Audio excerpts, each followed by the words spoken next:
Bueno, pues muchas gracias por venir, buenas tardes a esta mesa redonda para hablar de La Vega.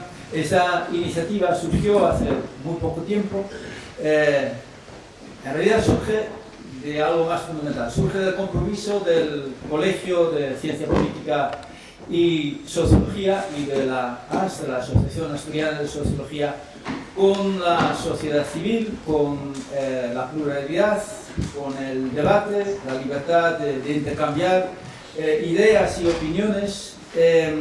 Y el otro día pues, estuvimos hablando de cómo podemos crear espacios incluso físicos, para el debate civilizado sobre temas que interesan a la mayor parte de la ciudadanía. Debates civilizados que sirven para alejarnos, incluso para combatir la creciente polarización que hay en la sociedad. Entonces dijimos, bueno, pues también podríamos pensar en tener un espacio físico donde podríamos organizar estos debates con cierta frecuencia, ¿no? Un punto, un lugar de referencia, como existen en muchas partes de Europa. Y entonces surgió la idea, o alguien pensó en, bueno, pues igual incluso el complejo de La Vega, con todos los edificios que hay ahí, ahora que se está debatiendo sobre el futuro, pues igual hay un edificio, ¿no?, para ese tipo de debates. Y a raíz de eso, pues, surgió la idea de por qué no vamos a organizar un debate civilizado, espero que eso puede ser, sobre el futuro de La Vega. Y bueno, pues aquí estamos, en muy poco tiempo montamos esta mesa redonda y tengo que agradecer mucho a los participantes que vamos a estar hoy y también a la Universidad de Oviedo por facilitarnos este espacio. Está Nacho Cuesta, que es teniente de alcalde y concejal de urbanismo, Juan Álvarez, que es ingeniero de minas y representante de la plataforma Salvemos La Vega, Fernando Rubiera, que es compañero, es catedrático de Economía Regional y Urbana y director de la Cátedra de Innovación en Asturias, y Víctor García Oviedo, más conocido por Tachi, urbanista y redactor del Plan General. Y yo soy Hans Sonnenberg, profesor de Sociología de la Universidad de Oviedo, y a mí me toca moderar este debate. Lo hemos estructurado de la siguiente forma. Primero quisiéramos hablar de la financiación, porque eso condiciona todo, ¿no? Luego, cómo encaja todo el proyecto en la ciudad. La tercera parte sería, pues, qué usos, qué destinos damos a los diferentes espacios. Y luego, pues, al final tenemos también unos minutos, como 20 minutos, igual un poco más, no sé, para preguntas del público. Que sean preguntas, que no se desarrolle un discurso largo, porque queremos dar... Hay mucha gente y igual mucha gente quiera hacer alguna pregunta. Y a las 20 horas y 20 minutos tenemos que desalojar esta aula. Entonces, pues vamos a empezar primero con el tema de la financiación.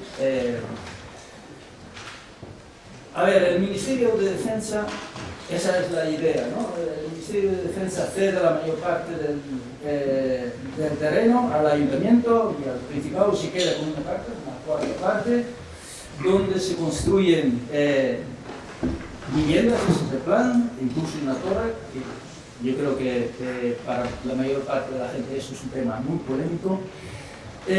Luego el Ayuntamiento se queda con unos edificios, de los cuales tengo entendido algunos están bastante deteriorados. Hay una parte del terreno que está contaminado y entonces la pregunta también es quién se hace cargo de la renovación de los edificios, de la limpieza del suelo. Bueno, vamos a dar primero la palabra a Nacho Cuesta para que explique la parte del Ayuntamiento. Pues, ¿se escucha? No tengo muy claro si se escucha o no. ¿Sí? Sí.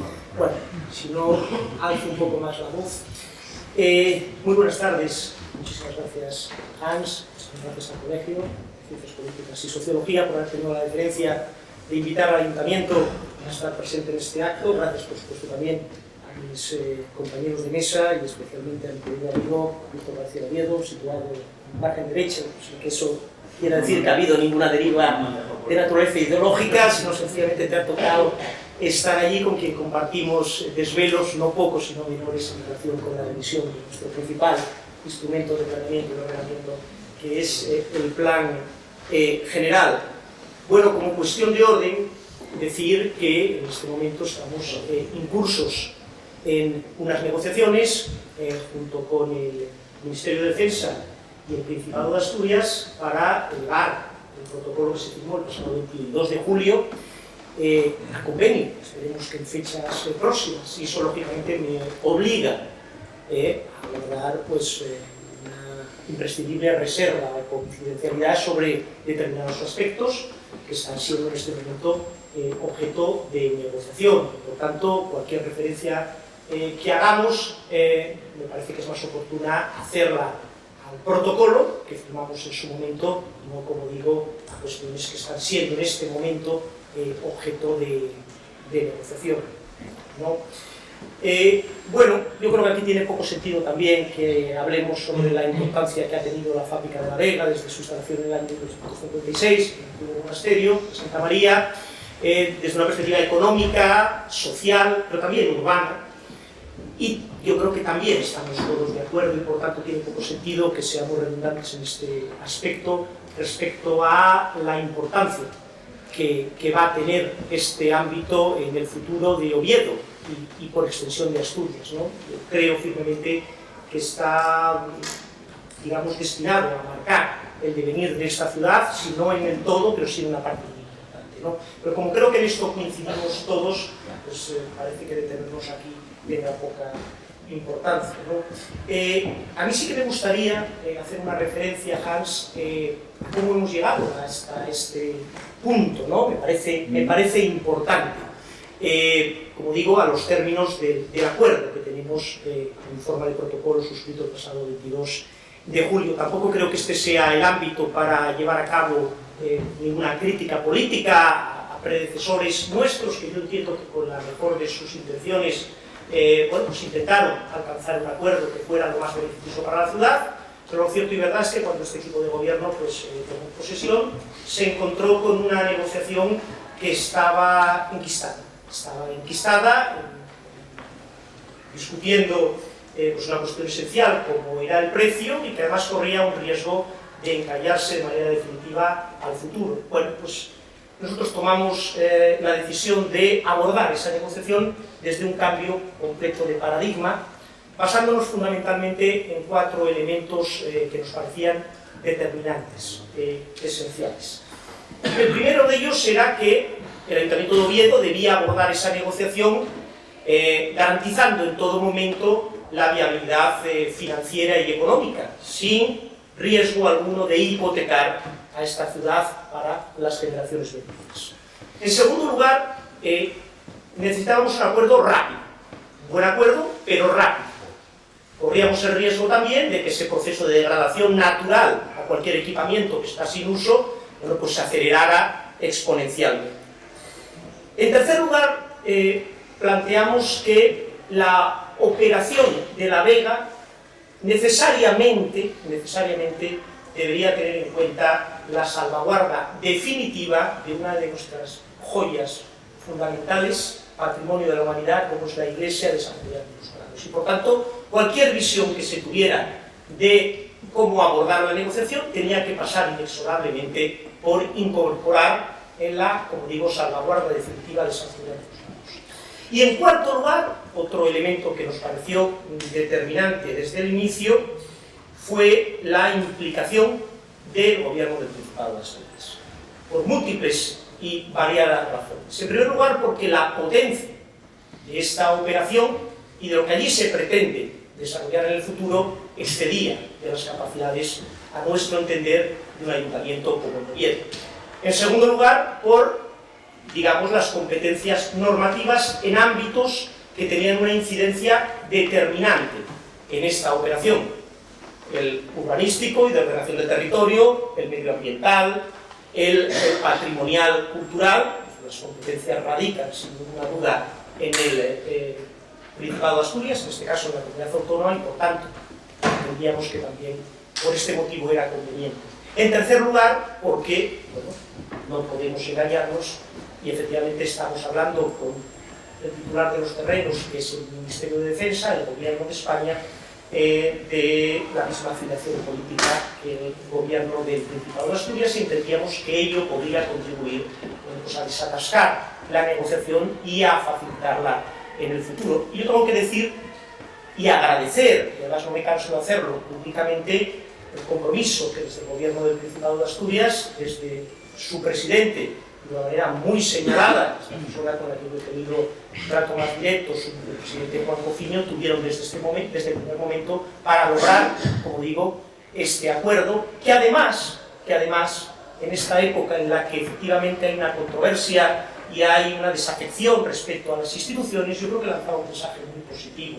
La colaboración entre administraciones tan distintas y de distinto signo político, colaborando en bien, en pos del bien o del interés común, permitían, como digo, desatascar una negociación y encaminarla hacia, bueno, pues la consecución de un acuerdo que permitiera desarrollar este ámbito de oportunidad. Creo que ese mensaje que se lanzaba de colaboración entre las administraciones también era muy importante, ¿no? A partir de aquí, pues empezamos, como digo, cambiando por completo el paradigma de la negociación, que estaba planteada con una compraventa, digamos, al uso, pero donde no había acuerdo respecto al precio. Había un protocolo suscrito por el anterior equipo de gobierno municipal, bueno, muy generalista, donde se abordaba, pues, la cesión de unos elementos muy particulares, como era la capilla o era el claustro, pero ahí se quedaba.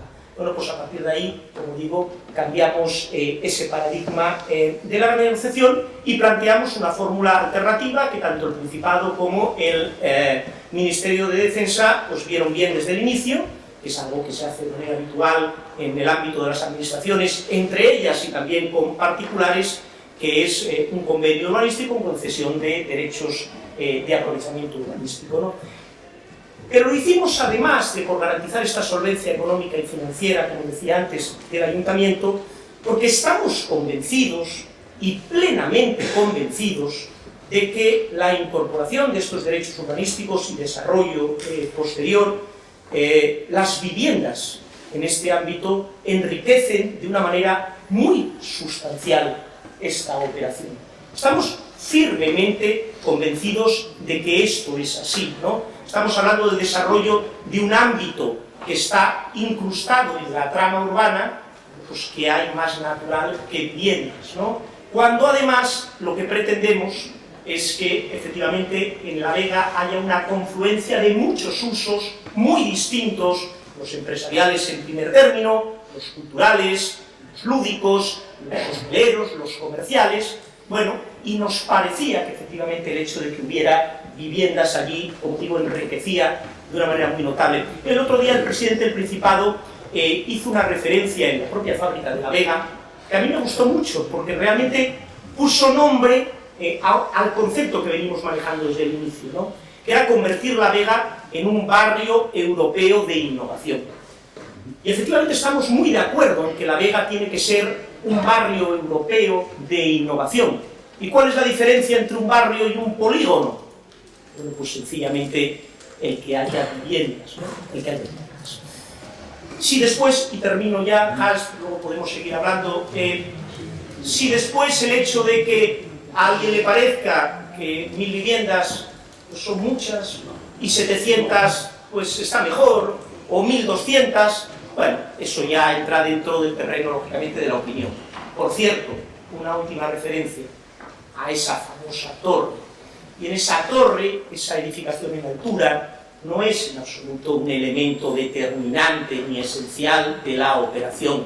Nunca lo ha sido. Cualquiera que se haya tomado la molestia de leer el protocolo, un protocolo de 12 páginas, bueno, habrá podido apreciar que hay una levísima referencia a la posibilidad de llevar a cabo una edificación en altura, primero porque nos parecía que efectivamente una edificación en altura no consume suelo, y que además, bueno, pues podía constituirse en un elemento de referencia. Yo tenía siempre en la cabeza pues, las famosas torres de Milán, estas dos torres que se encuentran en el barrio, no recuerdo ahora mismo el nombre, a las afueras, que son un ejemplo de sostenibilidad medioambiental de primer orden. Bueno, pues esa idea se podía tener o una similar para las torres de aquí. Pero insisto, la torre no es un elemento ni esencial ni definitorio de la operación. Y como digo, cualquiera que haya leído el protocolo pues se podrá dar cuenta de ello. Si después pues podemos seguir hablando, pues abordaremos el resto de claves, ¿no?, con las que hemos conformado la operación en los términos en los que está. Gracias, Nacho. Juan, la plataforma, ¿con qué objetivo nació y qué críticas? Supongo que nació por críticas que tenéis con respecto a qué se está planteando y cómo se está planteando. Entonces, ¿podrías explicar también brevemente? Bueno, pues nada, reiterar el saludo de Nacho al público presente y también muchas gracias al Colegio de Sociología por habernos invitado a la plataforma. Gracias al Colegio por habernos invitado a este debate, porque para la plataforma, que es una plataforma ciudadana,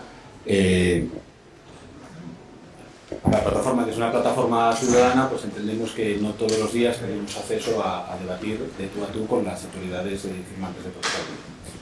Bueno, pues oyendo a Nacho, podríamos estar casi de acuerdo, porque el problema de este protocolo es cuando de las palabras bonitas se concretan en hechos concretos.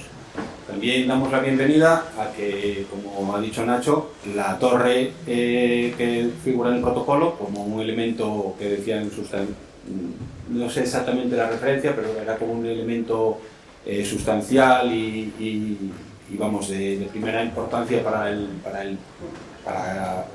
darle una cierta empaque a la ciudad, un elemento de referencia. Entonces damos la bienvenida a que la torre empieza a tambalearse. Esta torre empieza a tambalearse no porque el protocolo no quiere hacer la torre, sino por la presión ciudadana que estamos haciendo y la lucha que estamos llevando a diario desde la plataforma y desde toda la ciudadanía que nos apoya. Pero como el problema de esa concreción, yo quería leer un poco la posición de la plataforma. El protocolo, como en su día muy bien definió Nacho Cuesta, es legalmente un acuerdo de intenciones. Un documento en el que tres administraciones establecen los límites para trabajar en un acuerdo futuro y establecen unos criterios comunes y un procedimiento para que una subsiguiente negociación desemboque en un plan. Pero este protocolo, firmado el día 22 de julio, dista mucho de este concepto. Es un documento en el que se concreta con detalle todas y cada una de las actuaciones y aprovechamientos lucrativos futuros, pero que sin embargo no dice absolutamente nada sobre lo que debería ser el eje central de la negociación y de las preocupaciones. ¿Qué queremos hacer en la guerra? ¿Cuál es el plan que permita sacar el máximo potencial a un recinto que debería ser uno de los motores de transformación de la ciudad? No lo busquen, no lo van a encontrar, de eso no hay nada. A lo sumo, buenas intenciones, pero sin ningún procedimiento ni plan robusto. En cambio, en lo que el protocolo es absolutamente prolijo, es en el cómo estirar al máximo la rentabilidad inmobiliaria de un espacio en el que ese supuesto debería ser la última de las preocupaciones. Voy a intentar hacer un poco una criba entre tanto ruido para separar un poco el grano de la paja e intentar dar un poco de luz. Estamos ante un recinto perfectamente delimitado y con una clasificación urbanística también meridianamente clara. Se trata de 118.734 metros cuadrados, clasificados como suelo urbano y calificación de suelo urbano industrial consolidado, con 45 edificaciones, de las que 8 son residenciales y que ocupan un área de 62.522 metros cuadrados, con estado de conservación diferentes, pero que todas ellas requerirían de una inversión para su rehabilitación si se quiere que tengan un uso ulterior. Un suelo industrial en la que la propietaria ha abandonado su actividad y por tanto tiene unas obligaciones contraídas por ley, entre las que se encuentra, por ejemplo, la descontaminación de los terrenos. La propiedad no podría pretender la obtención de más valor que el que procede de su calificación urbanística sin contar con una recalificación que permita usos diferentes. En concreto, usos en los que se pueda utilizar el suelo como un bien para un negocio futuro, es decir, el uso residencial de nueva construcción. Ninguna otra calificación generaría lucro per se. En Asturias, el suelo industrial puede variar entre los 20 euros el metro cuadrado en Sentir Soleares hasta los 200 del Parque Tecnológico de Gijón. En el caso que nos ocupa, estamos hablando de un valor máximo que estaría en torno a los 130 euros el metro cuadrado, que nos llevaría a unos 15 millones de euros a los que habría que restar el coste de la descontaminación. Como vemos, más o menos un tercio del valor aceptado acríticamente de 45 millones de euros, a los que hay que sumar otros 10 millones de euros, 5 del Ayuntamiento y 5 del Principado, que no están explicitados en el protocolo, pero que sí se han anunciado en los medios de comunicación e incluso en redes sociales. Esta necesidad de compensar un valor irreal es el eje de toda la operación. ¿Y cómo se llega a ese valor? Pues la tasación que se presenta es una en la que dan al recinto el mismo valor que si todo el conjunto fuera urbano residencial, y con un precio que representa el valor medio del entorno. Esta cifra también ha ido variando con los años. Pasó de los 32 millones de hace un tiempo, con el ministerio que de aquella estaba Cospedal al frente, a los 45 actuales. Tampoco nadie ha explicado muy bien el porqué. Pues bien, según dicen los negociadores, ese valor es imposible de pagar. Ni el Ayuntamiento ni el Principado están dispuestos a hacer ese desembolso. Aunque, sin embargo, no hay ningún problema en hacerlo para operaciones infinitamente menos importantes, como por ejemplo rescatar el recinto hípico de la Asturcón invirtiendo 8,7 millones de euros. Irónicamente, también podríamos pensar que no han podido soportar la presión de los propietarios de caballos, que fue un clamor durante todo este tiempo. Pues bien, de esta forma, el Ayuntamiento ha sacado su máquina de recaudar dinero, que es la recalificación urbanística. Aunque según el Ayuntamiento no hay en la operación ningún ejercicio de especulación, se ha creído que la mejor manera de pagar la defensa era recalificar terrenos para que esa recalificación sobre un cuarto del recinto, 30.000 metros cuadrados, permitiera que esos terrenos tuvieran el mismo valor que la tasación atribuida a toda la parcela. Es decir, se trata de generar una edificabilidad tal en la que un cuarto valga como el todo. En el protocolo se recoge de esta manera. Corresponderá al Ministerio de Defensa la patrimonialización de la totalidad de los aprovechamientos lucrativos de cualquier tipo resultantes del nuevo planeamiento, que serán entregados por el Ayuntamiento de Oviedo. Si con posterioridad a la firma del presente protocolo se produjera alguna modificación de la clasificación y o calificación de los inmuebles a transmitir y ello generase algún tipo de plusvalías, estas serían repartidas en un porcentaje del 50% de su valor neto. Este párrafo podría haber sido perfectamente encabezado con aquello del cautivo y desarmado, y así describiría muy bien el resultado de la negociación. Pues bien, para ello se acuerda recalificar 30.000 metros cuadrados para que sobre una superficie de 15.000 metros cuadrados se puedan construir 100.000 metros cuadrados, algo que lleva a un edificio medio de unas 9 plantas y a 1.000 o 1.200 viviendas en función del módulo público. El protocolo señala además que se realizará edificación a la altura y con un edificio singular, que bueno, ahora parece que no es tal, para, según en sus palabras, bajar la densidad de ocupación. En realidad es que no hay otra manera de meter esa edificabilidad. No hay espacio si las edificaciones fueran similares a las del entorno. Las pretendidas bondades de que va a haber un 30% de vivienda protegida o que se van a hacer 25.000 metros de zonas verdes no es más que vender como algo positivo lo que estrictamente es una obligación legal. En las zonas verdes cabría señalar que la operación del protocolo actúa sobre 150.000 metros cuadrados, 30.000 más que los 120.000 de la parcela de defensa. Estos 30.000 metros cuadrados de más vienen de la cesión gratuita de los terrenos municipales, como son el Parque de Ángel Cañedo, que son 9.000 metros cuadrados, y la autopista, que hoy se llama Boulevard de Santullano, que son otros 21.000 metros cuadrados. Se podría decir, sin riesgo a equivocación, que los 25.000 metros de zonas verdes que son las que proceden del Ayuntamiento. Por lo visto, en la supuesta imposibilidad jurídica de una cesión gratuita no entra la propiedad conmutativa. En la plataforma entendemos que se ha de buscar la forma en que el recinto fabril se ha devuelto a la ciudadanía. Entendemos que ha de haber formas. Ejemplos sobran en lugares como La Coruña o Cartagena. Para ello, claro, tiene que haber un proyecto serio que presentar y un compromiso de que no existirá en el futuro un uso lucrativo del suelo. Con estos dos puntos de partida, Defensa no puede pretender una valoración por encima de su calificación de suelo industrial, lo que facilitaría extraordinariamente la capacidad para el pago. Pero de tener que realizar compensaciones, esta podría hacerse bien con terrenos que tuvieran la calificación urbanística adecuada y lejos del ámbito del recinto fabril. No hay por qué agotar la edificabilidad de allí. La nueva construcción no puede ser la base del acuerdo, sino que debería quedar muy restringida y servir en todo caso para solventar problemas en la transición entre el barrio y la fábrica, lógicamente sin poner condicionantes ni restricciones al futuro proyecto de desarrollo.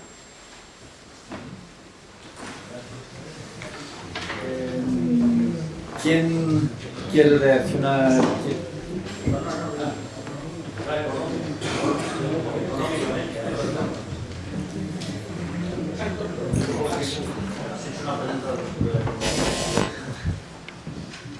No, digo para Fernando. Sí, si me dais un segundito. Bueno, buenas tardes a todos. Yo estoy aquí en medio de este fuego cruzado. Entonces, creo que no soy el más interesante de lo que pueda ocurrir en esta mesa, pero bueno, me habían pedido, y eso es lo que voy a hacer, una reflexión sobre las propuestas que se pueden hacer para un uso óptimo del espacio de la Vega, desde la perspectiva de la economía urbana y regional, ¿no? Para eso no he hecho un estudio, y esto es lo primero que quiero señalar, es decir, no hay un estudio para una intervención de 10 minutos, a coste cero. Solamente he aprovechado el background de una serie de trabajos previos para ponerlos, juntarlos y pensar sobre esos trabajos previos, bueno, pues, qué usos óptimos podríamos dar al espacio de la Vega, ¿vale? El objetivo, por lo tanto, que me planteo, tal y como me lo ha propuesto el Colegio de Sociólogos, ¿no?, es optimizar el potencial del espacio que ha quedado liberado en la antigua fábrica de armas de la Vega. Este es el objetivo, yo creo que aquí coincidimos todos y que aquí no hay ninguna discrepancia, ¿no? Las discrepancias surgen cuando entramos un poquito más al detalle, por lo que hemos visto ya ahora, ¿no? ¿Qué quiere decir optimizar su potencial? Ahí surge la pregunta, desde un punto de vista económico, social, patrimonial o medioambiental. No tienen por qué enfrentarse, pero se pueden enfrentar, ¿no? Podemos encontrarnos con que se pueden enfrentar. Yo voy a proponer una propuesta muy general, pero una propuesta desde el punto de vista de optimizar económicamente el espacio, aunque luego al final de la intervención, en el último minuto, haré una referencia a lo social, patrimonial y lo medioambiental. Pero luego surge otro conflicto, que es, ¿vale?, ¿y dónde lo optimizamos en el tiempo? ¿Vale? ¿A corto plazo, a medio plazo o a largo plazo? Y esto es clave, esto sí que creo que es clave, ¿no? Porque si buscamos optimizarlo a corto plazo, hay una solución clarísima. Si buscamos optimizarlo a medio o largo plazo, probablemente tengamos otra solución. Mi propuesta va a ir al medio o largo plazo. Me parece desaprovechar un espacio extraordinario pensar en el corto plazo, ¿no? Es lanzar una propuesta de optimización económica a medio plazo. Entonces, a partir de ahí surge la reflexión.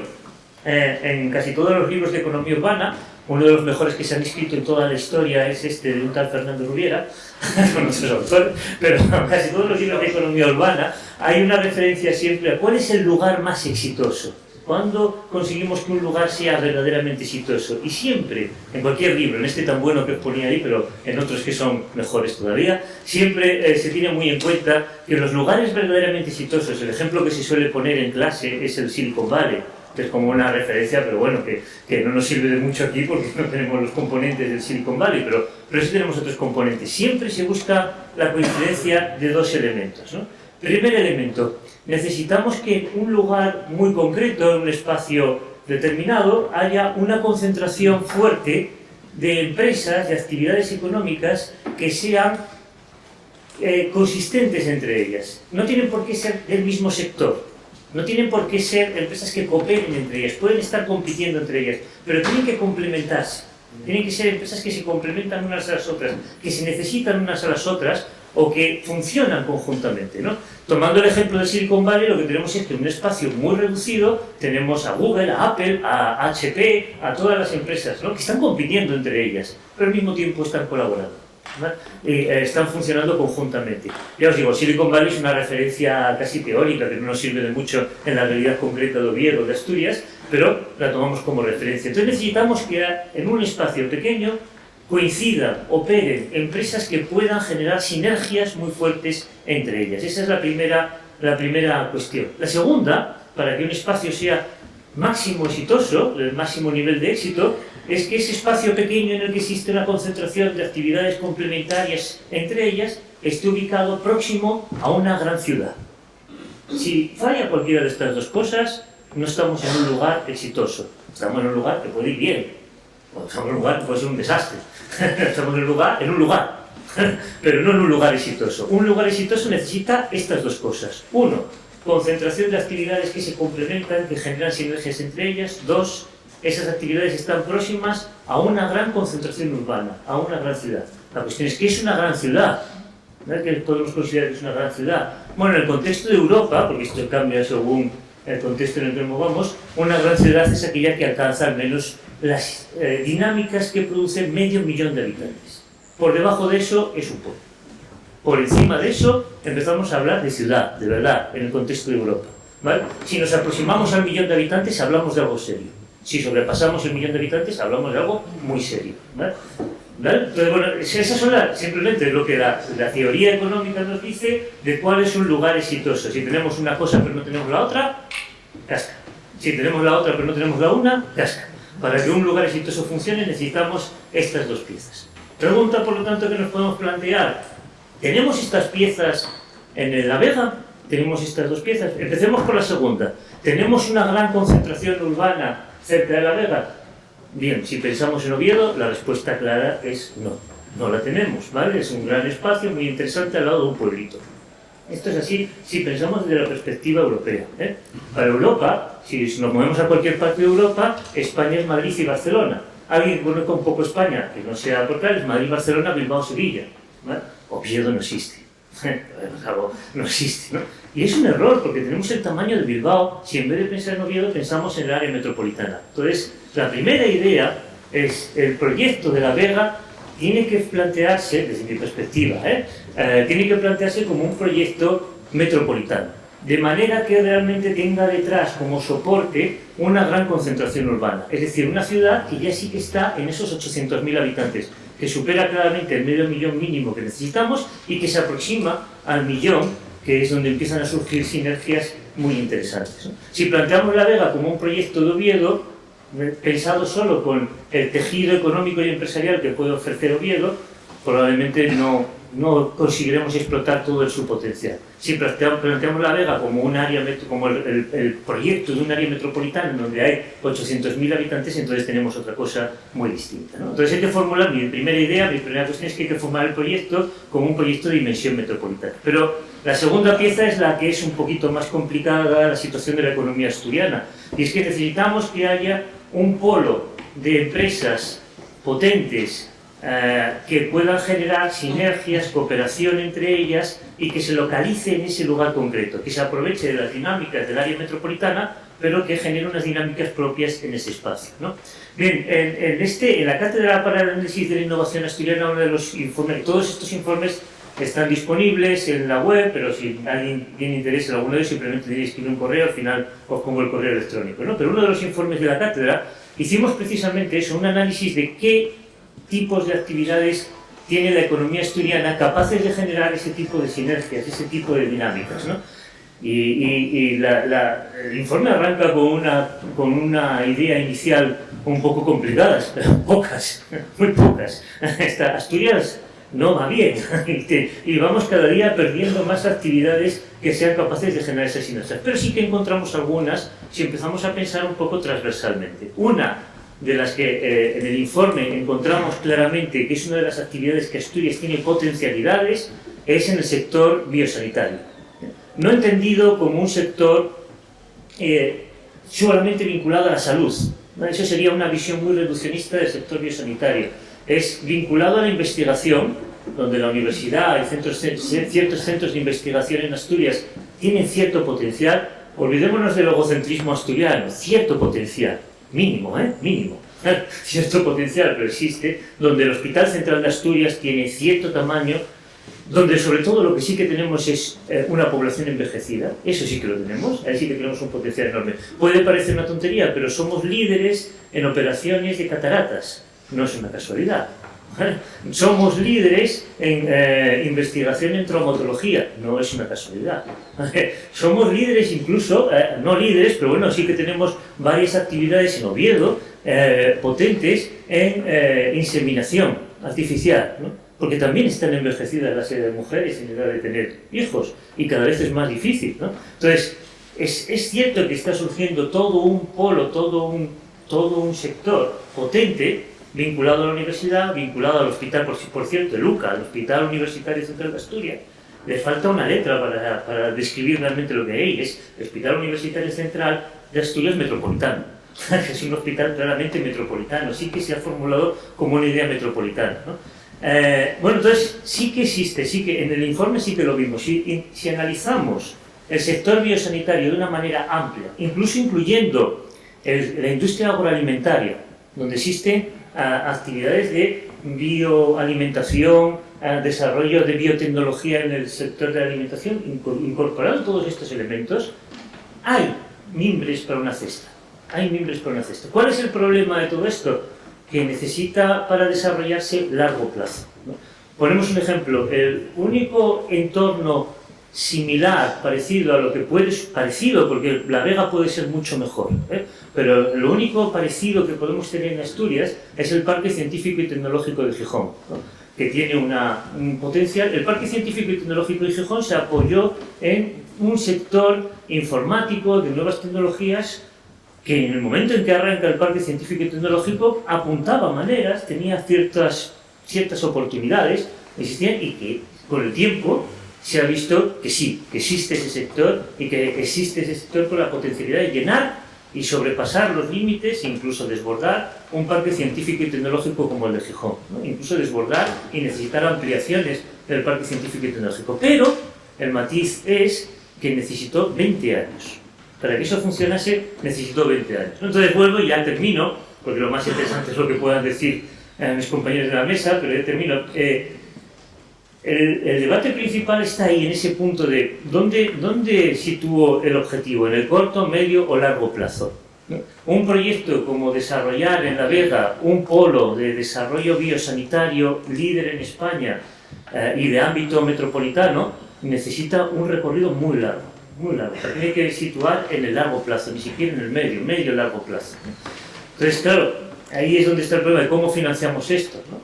Cómo se consigue soportar durante 20 años que eso, cómo se financia eso, ¿no? Y ahí es donde está el problema, donde puede surgir el debate, y de momento yo no entro, pero claro, hay varias formas de financiarlo, pero cuidado, porque una de las formas de financiarlo, que podría ser utilizando una parte del suelo para vivienda, aparte, me meto ya en los jardines. No estoy seguro de que exista demanda para esa vivienda, pero bueno, posiblemente sí. Al final existe demanda para todo, pero bueno, todavía existen viviendas vacías en Oviedo, los precios todavía están bastante estancados. Entonces, bueno, aparte de que podemos meternos en un problema de que al final esa vivienda no tenga salida, el problema es cuánta vivienda hay que construir. Si es poquita y esto nos permite soportar el tránsito del largo plazo, ese desierto que vamos a tener del tránsito de largo plazo para que ese polo pueda llegar a funcionar, puede ser interesante. Si se hace una apuesta demasiado grande que al final acaba ocupando el espacio, yo ya no lo veo tan bien, acaba ocupando el espacio e incluso entra en peligro de que esa propia vivienda no sea sostenible, no se pueda vender porque no existe demanda. Bueno, eso ya sería más complicado, ¿no? Entro también en la otra pregunta. Todo esto ha sido planteado si esperamos que el potencial sea el económico.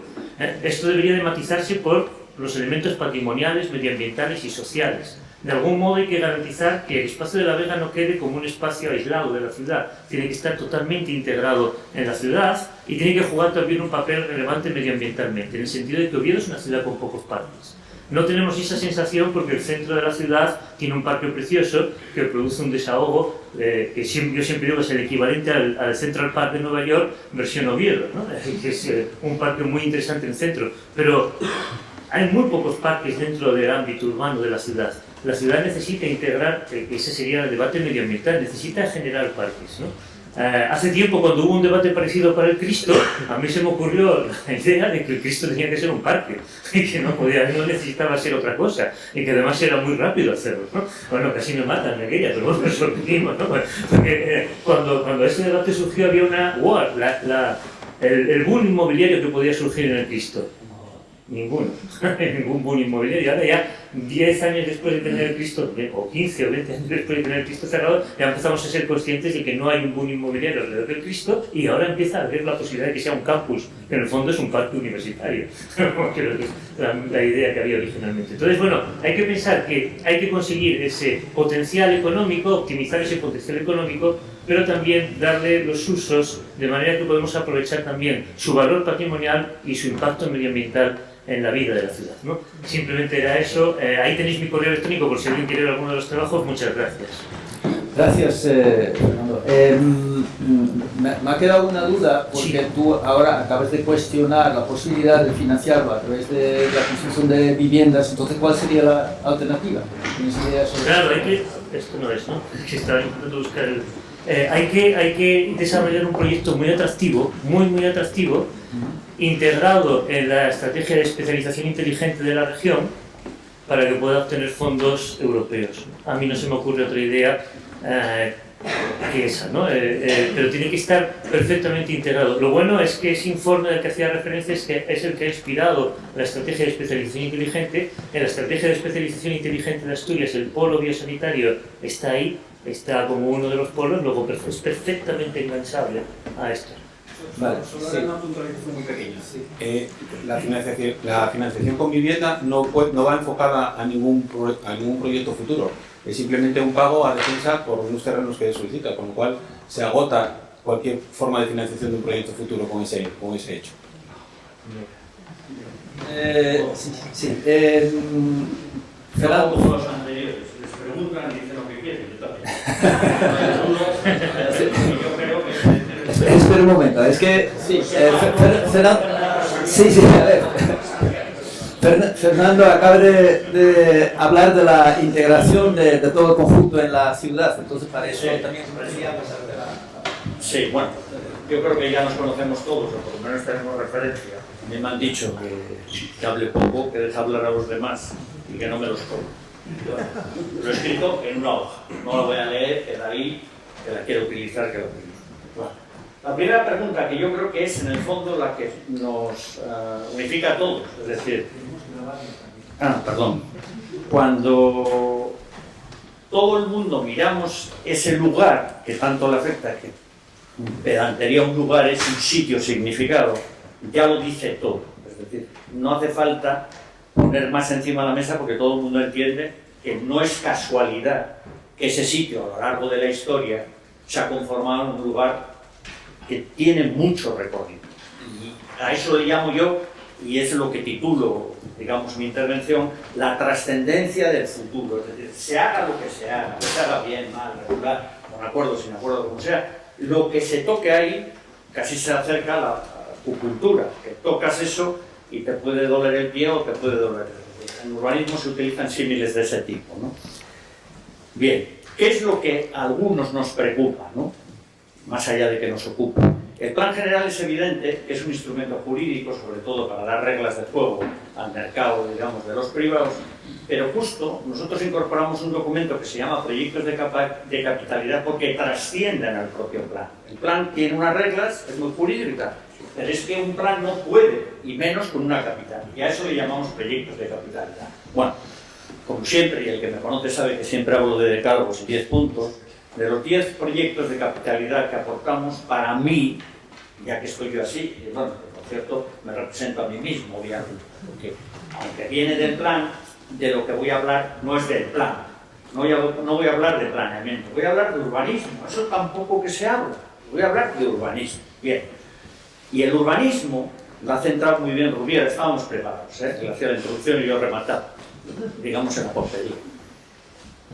Asturias, desde nuestra perspectiva, se conforma en una ciudad-región o no tiene futuro. Pero no tiene futuro no solo por una cuestión, digamos, poblacional o de extensión o como queramos. Lo ha dicho muy bien, lo tenía que decir Rubiera, que tiene legitimidad para decirlo y yo no lo tengo. Es decir, entonces, todas las políticas y más las urbanas tienen que estar dirigidas por un paso intermedio, evidentemente, que es el área metropolitana central de Asturias.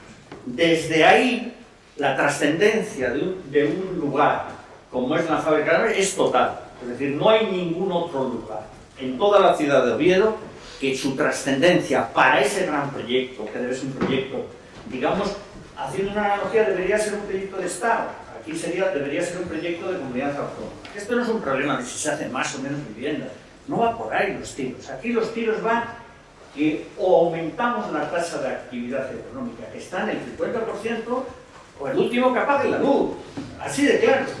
Y todo eso me lo ha enseñado Fernando, pues yo soy arquitecto y lo sé por ello y por compañeros que están en la sala. De tal manera que cuando se va a hablar de urbanismo, aquí todavía hay alguien que viene ya del siglo muy, vamos, por hablar de una fecha, desde la ley de 1956, que nos adjudican a los arquitectos la posibilidad de tener una bola de cristal y que, vamos, que nos imaginemos el futuro porque nosotros somos los que más sabemos. Pues no va por ahí. Es decir, el urbanismo no es de soluciones, por eso es tan difícil muchas veces entenderse, porque cuando uno habla de una cosa, el otro está en otro escenario y habla de una cosa diferente, y es como, ¿qué hora es manzanas trae? Yo lo que traigo aquí, que creo que, igual por conocido, se dice poco, el urbanismo no es finalista. El urbanismo lo que marca, o lo que debe señalar, son escenarios para unos grandes objetivos o unos grandes fines. Y el fin de Asturias está clarísimo. Y si no está claro, pues bueno, ¿qué le vamos a hacer? Pero es así. Es decir, Oviedo por su lado, Gijón por su lado, Viles por su lado, los tres juntos con problemas. Pero hay que meter a toda la región. No vale el área central y las salas, no vale todo. Hay que hacer una ciudad en red, difícil, pero algunos, como diríamos en términos coloquiales, nos pone ese proyecto. Y es algo por lo cual hay que luchar. De tal manera que yo cuando miro un lugar, como es la fábrica de armas, con la historia acumulada y con los aspectos simbólicos identitarios que tiene ese lugar, para empezar, con mucho cuidado. Entonces entramos. Lo primero, es un área a reciclar. Ahora se ha puesto de moda reciclar. Esto viene más allá de que, perdón por personalizar, decía otro día por la fábrica, pero ahora se habla del urbanismo del reciclaje. Es decir, así como a mediados del siglo era el de la digamos, ampliación, ahora hay que reciclarlo todo porque, más allá de cuestiones ambientales, no damos palmas. Bueno, reciclar el área, digamos, de la Vega, la fábrica de la Vega, no hay que hacerse trampa, ni con 1000, ni con 2000, ni con 5000 viviendas se puede. O se incorpora en un proyecto no metropolitano, sino regional, o no va a haber fondos europeos, estatales, yo le pego a todos, europeos, estatales, de comunidad y de los ayuntamientos que de alguna manera están interesados en conformar una única Asturias. Que si por alguna razón perdura el término las Asturias es porque aquí cuando alguien habla de Asturias hay que preguntarle, ¿pero de qué Asturias estás hablando? Bien. De tal manera que reciclar, o contamos con fondos del primero, evidentemente tengo 10 puntos, ese es el primero. Si no tenemos dinero o posibilidad de acceder a esos dineros, todo lo demás no vale nada. No nos hagamos trampas. No vale para nada. Segunda cuestión. Es un área de oportunidad, pero es un área de oportunidad que no tienen la mayoría de las ciudades menores en España. Sumando los 120.000 metros cuadrados del área de la fábrica y los 230.000 que tiene el UCA, en proporción tenemos más suelo público que Madrid con toda la operación Chamartín y con las que quieran. Y eso hay gente que se lo olvida. Es decir, pero no nos engañemos. Ya si es de la ciudad el propietario de la ciudad, eso yo no lo discuto, porque no me dedico a eso. Pero lo que sí tengo claro que ha sido la sociedad cretense en su historia y el crecimiento de la ciudad quien ha generado esas áreas. No se ha generado por el artículo 33, no han llovido el suelo. Entonces, disponer de 230.000 en el UCA y 120.000 aquí es una oportunidad que no la podemos dejar escapar. Seríamos unos irresponsables desde todas las instituciones, desde todos los colectivos y de los profesionales que nos dedicamos a esto, que algunos dicen que es la cosa nuestra. Pues será la cosa nuestra, pero a eso nos dedicamos. Tercera cuestión. Es un área estratégica, porque tocar eso, como decía antes, es tocar o poner los principios de todo lo que de alguna manera puede salir real. No es casualidad que la presión que existe y las miradas tan diversas sobre un lugar que tiene mucho de recorrido. Tiene tanto recorrido que de alguna manera puede ayudar a eso que estamos hablando, del área metropolitana central hacia la región, pero también sirve para otras muchas cosas.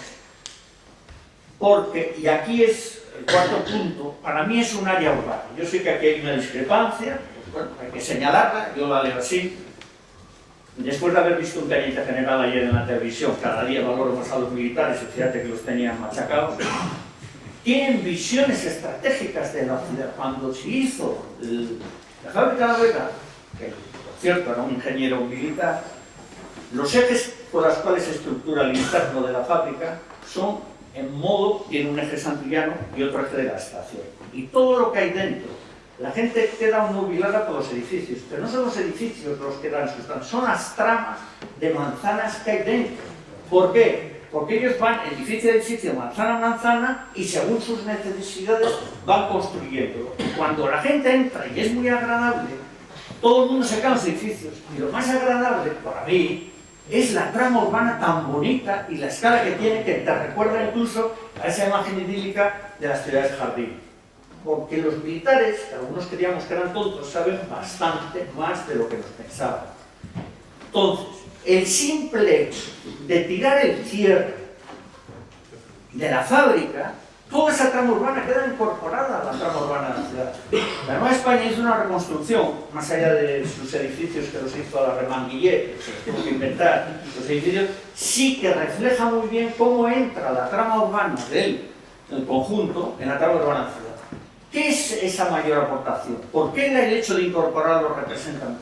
Porque tú ya puedes abordar sobre una trama urbana problemas que no podrías abordar si eso es una acrópolis. Y lo último que puede ser es crear una acrópolis en un lugar como ese. Hay que abrirlo, porque si queremos llegar al área metropolitana central, queremos llegar a la región, hay que abrirlo, hay unos cosas.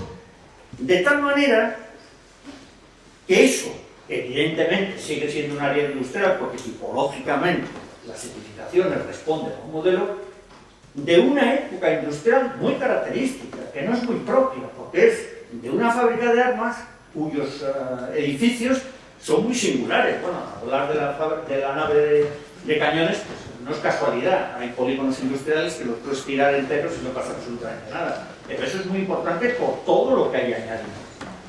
Escuela de capataces, no sé qué, formación, es decir, representa mucho la historia de esta ciudad.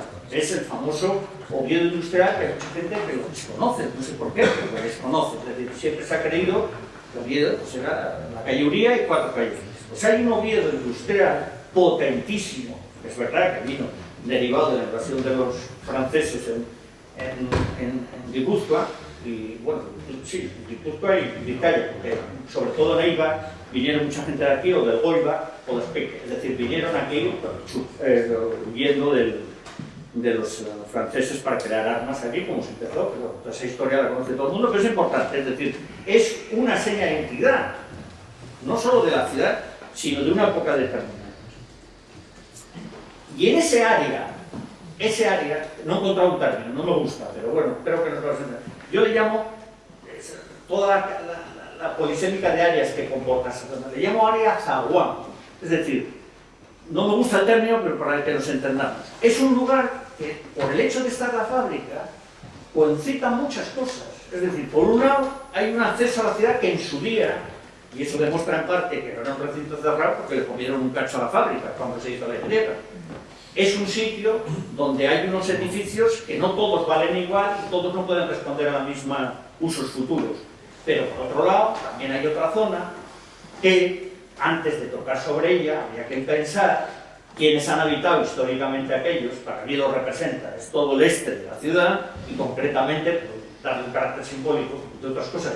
Porque hablamos tanto de vivienda, amigo de Ventanier, y es siempre, además no deja de ser una frivolidad, pero me llama la atención porque todo el mundo dice 2.000 viviendas, pues son 2.010. Es una cosa curiosísima.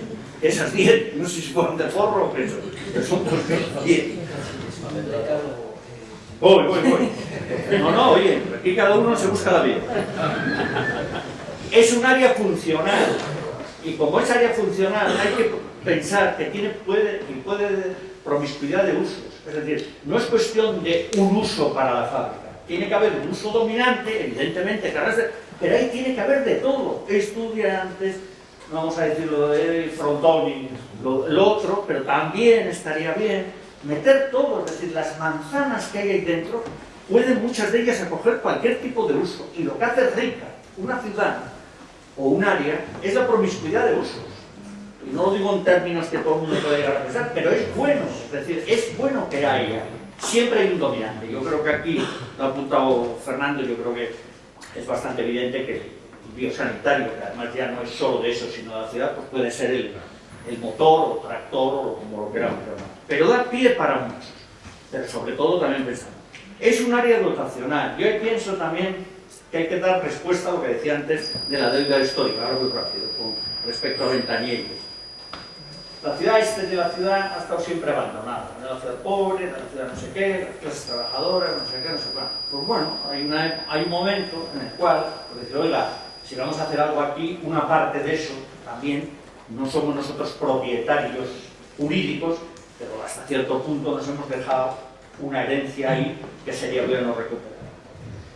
Por otro lado, yo como arquitecto, es la parte casi muchas veces más sustancial de nuestra práctica, que son los intangibles. El carácter simbólico del lugar son sus propios edificios, por eso todo el mundo mira a los edificios, pero tienen un carácter que eso es muy importante, no a preservar en sí mismo. Hay edificios que igual su coste es altísimo y habría que rebajar, pero sí que de alguna manera crean una tendencia que el que intervenga ahí no puede intervenir cualquiera, con perdón, ¿no? Todos no valemos para los lados.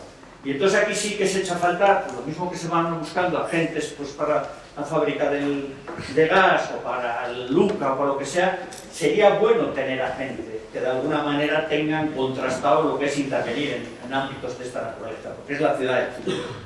Y por último, y acabo con este, que es el 10º, yo no conozco, por ejemplo, y en esto cada uno, un área que represente tan claramente las identidades, es un área identitaria de dos, digamos, identidades que está arrastrando las famosas Asturias, por eso imposibilita la ciudad-región, que es la que arrastra, digamos, y que está representada en Santullano, que es todo el mundo agrario o todo el mundo tal, y por el contrario, el área industrial está, digamos, en la nave de cañones de Sánchez del Rey. Es decir, la imagen del espejo que puede representar uno con otro son las dos identidades por excelencia que tiene esas famosas Asturias, la rural, no sé qué, no sé cuántos. Y es un momento oportuno para unirlas, hacerlas, digamos, compatibles, porque no son contradictorias, pero tiene que ser un proyecto común. Con lo cual, y en definitiva, trascender la ciudad capital es hacer territorio regional y es conformar lo que algunos estamos luchando por las submetrópolis.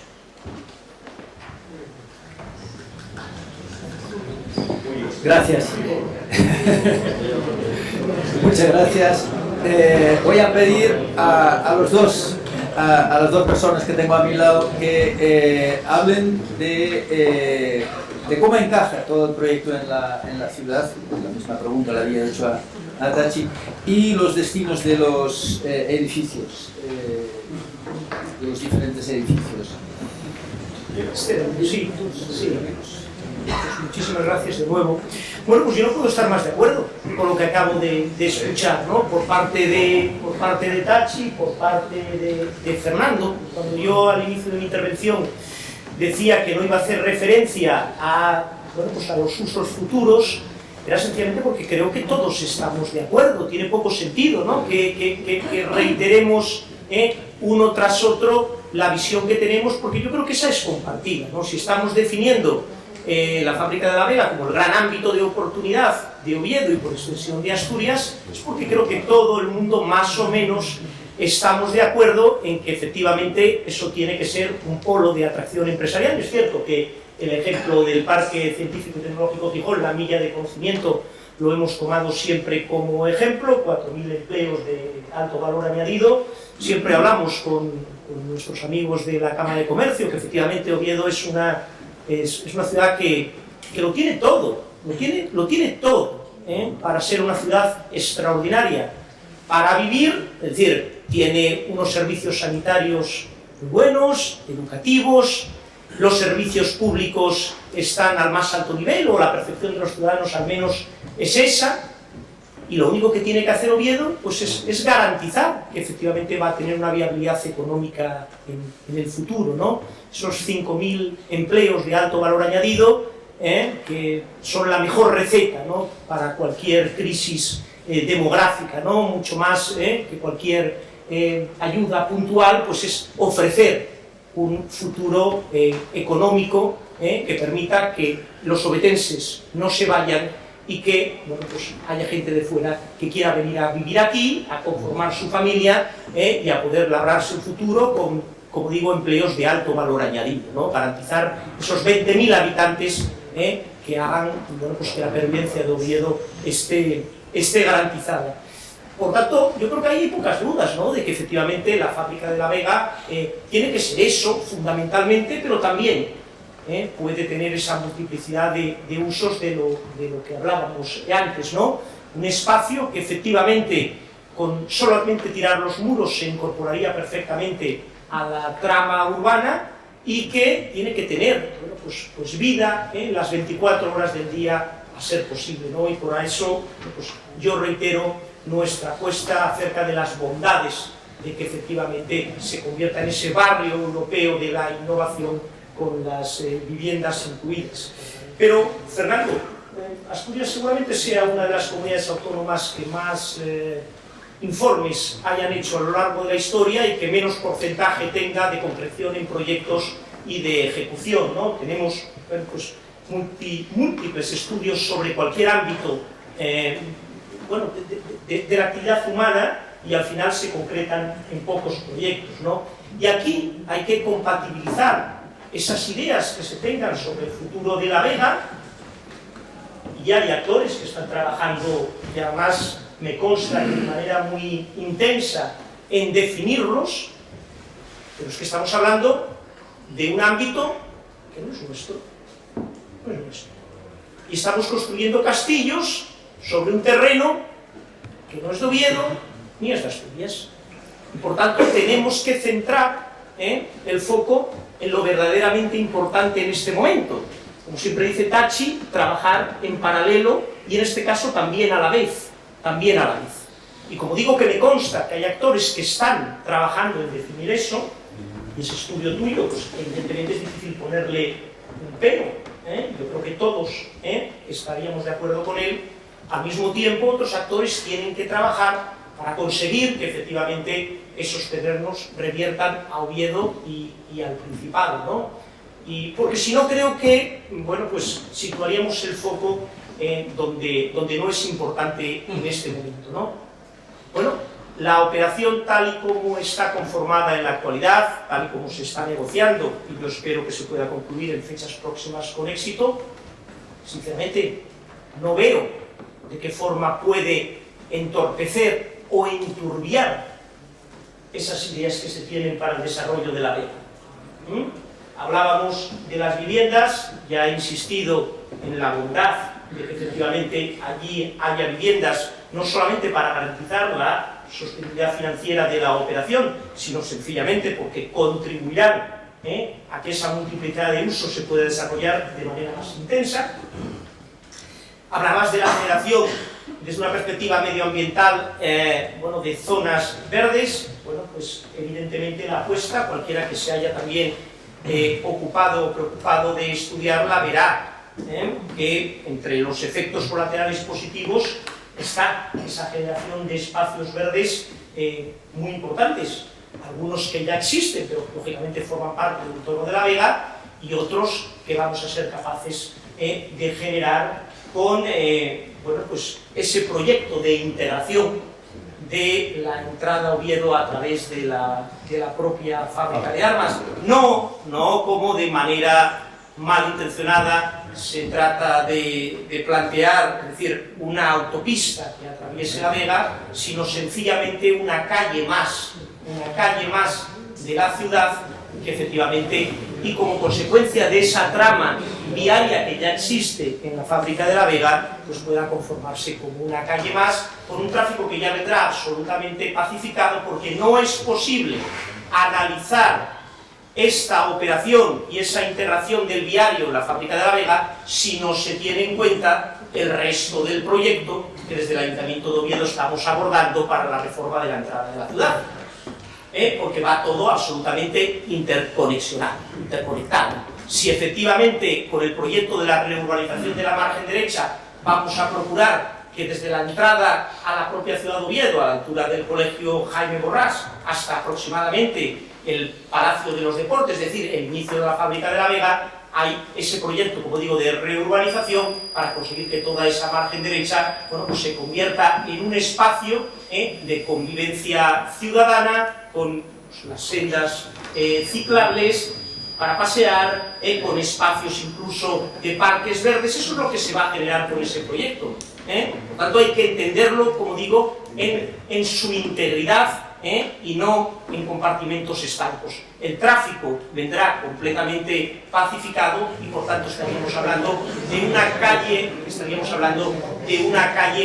más de la ciudad, con un efecto colateral que a mí me parece trascendental y al que ya hice referencia en la introducción inicial, que es la salvaguarda definitiva de San Julián de los Prados, alejando de una manera ya completa y para el futuro el tráfico de San Julián, y generando un espacio, un amplísimo espacio verde, que si integramos las partes que ya existen y que están alrededor de la iglesia de San Julián de los Prados hasta el linde con la fábrica de cañones, supondría la creación de un nuevo espacio de aproximadamente unos 55.000 metros cuadrados. 55.000 metros cuadrados, como digo, juntando lo que ya existe con los nuevos espacios que se ofrecen, ¿no? Bien, como digo, como un elemento definitorio de esa apuesta que tenemos inexorablemente, y termino, Hans, que gestionar en paralelo. Está bien las ideas, está bien planificar qué queremos hacer en La Vega, pero no olvidemos que al momento actual La Vega todavía no es nuestra. Gracias. La dirección de la plataforma. Sí, bueno, nada. Son bienvenidos todos los comentarios que hubo hasta ahora, sobre todo de los que vienen por parte de los expertos, que no podemos estar más de acuerdo de las opiniones que han manifestado. Y es fundamental, yo creo, que para centrar este tema, que el qué vaya antes del cómo y sobre todo fundamentalmente del cuánto. Si no sabemos qué queremos hacer con La Vega, si no sabemos hacer que todos estos proyectos y esta colaboración de expertos, en qué proyectos se van a fraguar, en qué proyectos se van a concretar, cómo podemos delimitarlo por el protocolo y por todas las acciones que conlleva el protocolo. Quiero decir, si el proyecto exige una mirada a largo plazo, constreñirlo con estas 1000 viviendas, con una autopista que, quieras que no, va a pasar por entre estas dos naves, entre la nave de cañones y el resto de naves, y que no hay ningún proyecto aguas arriba que haya desarrollado el ayuntamiento, que esa pacificación está ahora en la actualidad, es un límite a 50 km/h, esa es la pacificación. Si tenemos un uso de esa autovía en la que son unos 25.000 vehículos diarios, que son los que pasan por ahí, que es más o menos lo que calculan los estudios, si no hay ninguna medida disuasoria, ¿qué más da que eso vaya a 50 o vaya a 40? Sigue habiendo una presión de vehículos sobre esa parte de la ciudad, que tendríamos que, de alguna manera habrá que eliminarla, y más a más. Si construimos ahí 1.200 viviendas, construimos cada una con su plaza de garaje, construimos un parking de 400 plazas, cuya única salida es precisamente esa vía, ¿cómo estamos hablando de dulcificar el tráfico? Lo que hacemos es aumentarlo, incrementarlo, con todos los condicionantes que eso tiene. O sea, estamos condicionando el futuro de La Vega porque no hay ninguna medida disuasoria antes de que llegue el tráfico a La Vega.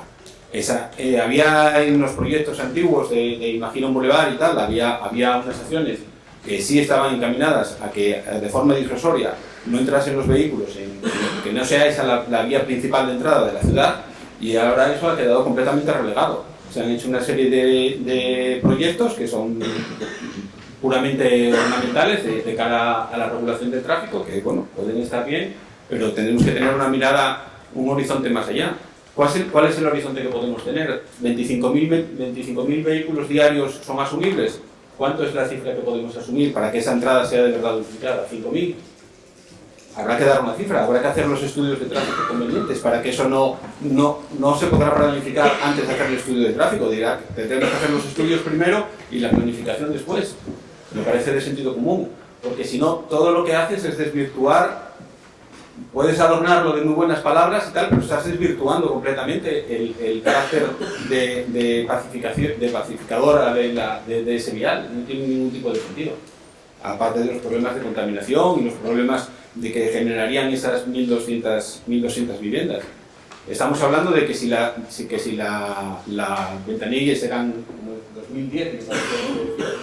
2010 viviendas, estamos hablando de más de la mitad de lo que es la población de Ventanilles. ¿Qué usos necesita esa nueva población? ¿Dónde están los institutos? ¿Dónde están los centros de salud que va a necesitar toda esa nueva población, todo ese nuevo centro urbano? Un nuevo centro urbano que va a conectar con el resto de la ciudad, únicamente a través de la vía que se pretende hacer entre la nave de cañones y el resto de la tal, separándola completamente del resto, perdiendo una unidad que, como muy bien decía Tachi, era una unidad que es el fundamental valor que tiene la fábrica de La Vega, que es esa distribución espacial del recinto. Yo creo que hay que pegar una repensada y bueno, hay expertos suficientes, aquí lo demostraron, que yo creo no habéis sido consultados para nada para el protocolo, ni yo creo que no. ¿Os han pedido alguna... ¿Ha habido alguna participación de expertos? ¿Quién asesoró para la redacción de ese protocolo? No, la parte que me corresponde, como tal, la metida en el plan general, pues estaba siempre. Yo he dicho lo que siempre pensaba, ¿no? Pero no es el objetivo. Sí, pero quiero decir en la concreción, lo que es la concreción. ¿Ha habido alguna participación? No, por eso yo demando que tiene que haber alguien con suficiente prestigio para que canalice de verdad, porque el problema de esto es saltar de un escenario. Es imposible llegar a ese es uno de los pilares que nosotros ponemos de manifiesto en una persona y de cierto calado. Claro, no vale el pilar central de nuestras propuestas es que todo el plan de La Vega, todo el futuro de La Vega tiene que estar realizado por expertos que tenemos de sobra en la región. Tenemos un panel de expertos que para una ciudad, para una población, como decíamos muy bien, pequeña y tal, el nivel de expertos en estos campos y tal es mucho mayor a lo que... O sea, Asturias tendrá sus deficiencias, pero la deficiencia en formación no es una de ellas. Tenemos una gran capacidad y unos grandes expertos en todos estos temas. Yo creo que lo principal es que esos sean consultados y que a partir de ahí se elabore un qué. ¿Qué queremos para La Vega? ¿Qué futuro esperamos para La Vega? A partir de ahí, ¿cuáles son los condicionantes que tenemos? El principal condicionante es la propiedad, evidentemente. Pero a la propiedad, si se presenta un proyecto de ciudad, un proyecto en el que no haya ninguna especulación urbanística, en el que se construya bien lo que se va a realizar allí, la potencialidad de usos lucrativos, que es lo que le preocupa a Defensa. A Defensa evidentemente le preocupa que si cede este terreno, si a los 2 días el ayuntamiento decide hacer un plan especial y decide hacer las mismas viviendas, evidentemente todos los usos lucrativos se los va a quedar al ayuntamiento. Eso es lo que le preocupa a Defensa. Pero si a Defensa vas con un plan coherente, con un plan cerrado, como fueron otras ciudades, como por ejemplo La Coruña, dudo mucho que Defensa diga que no a una cesión con un valor mucho más racional que el que se dio en el protocolo. Porque otra cosa, si las peticiones de Defensa eran los 45 millones de euros, ¿cuál es el éxito de la negociación del ayuntamiento? ¿Dónde están? No pagamos, ¿cuál? No pagarlos, bueno, los pagan los ciudadanos, que es peor. No, los pagan. ¿Cómo que no pagan? Los pagan. Además, no, los pagan. Los pagan en pérdida patrimonial. Los pagan en pérdida de que los usos que se podían hacer ahí no se van a poder dar. Los paga el que tenía un parque en Ángel Cañedo y no lo va a tener. Es el que lo paga. Evidentemente, el dinero de algún sitio sale. Y otra cosa, decimos 45 millones y son los que sean, porque la Federación Inmobiliaria de unos 1.000 o 1.200 viviendas, estamos hablando, serán viviendas de calidad, porque digo yo que el rollo este cool y tal, que se puede vender ahí, es un rollo así hipster para que las viviendas tiren para arriba y tal, y podrán ser unos 2.000 euros el metro cuadrado, más o menos, o de ese orden. Estamos hablando de 200 millones de euros, el volumen total del negocio. Si Defensa se lleva más de esos 45, ¿qué salvaguardas hay en el protocolo para que devuelva la parte que gana mayores de los 45? Como si ellos muy bien se encargan de hacer en cuando cualquier uso lucrativo que aumente las plusvalías sobre lo que se queda del ayuntamiento, ellos sí se salvaguardan muy bien de que eso se reparta al 50%. Sin embargo, en la otra parte no hay absolutamente nada. O si no lo ven, Pablo, y el riesgo de ellos. Bueno, Y no ganan nada. No. Claro, no, el riesgo es de ellos. No, el riesgo de ellos es que también el ayuntamiento tiene que velar por el mantenimiento y a Defensa eso tiene que suponerle un coste. Evidentemente, si no le supone nada, a ningún particular puede tenerlo eso sin medir. Ahí, evidentemente. Pero si el ayuntamiento ejerciese la potestad que tiene sobre el mantenimiento debido de los solares, pues eso costaría a Defensa algo. Costaría Defensa unos medio millón o así al año, en que lógicamente eso tendría que ser compensado por alguna parte. Y Defensa no va a estar perdiendo un chorreo de medio millón al año tal, si no pierde nada, evidentemente puede mantenerlo el tiempo que sea necesario. Pero yo creo que tenemos que centrar el tema de, sobre todo, qué queremos hacer con la Vega y cuál es el futuro para la Vega. Y a partir de ahí, pues las compensaciones a defensa serán las que el plan y el proyecto que cuenten los expertos podrán hacerse. Pero no hipotecar el futuro antes de empezar, no constreñir el posible desarrollo antes de empezar. Es que no estamos construyendo nada, Juan. Los aprovechamientos urbanísticos, el total de la superficie del ámbito, bueno, pues vienen a suponer un total de la superficie del ámbito con las zonas verdes que se generan, viene a suponer un 18%.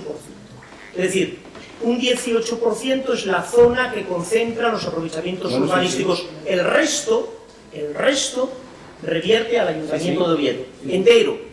El resto revierte al Ayuntamiento de Oviedo, con la excepción de la fábrica de cañones que la adquiere el Ministerio, el Principado.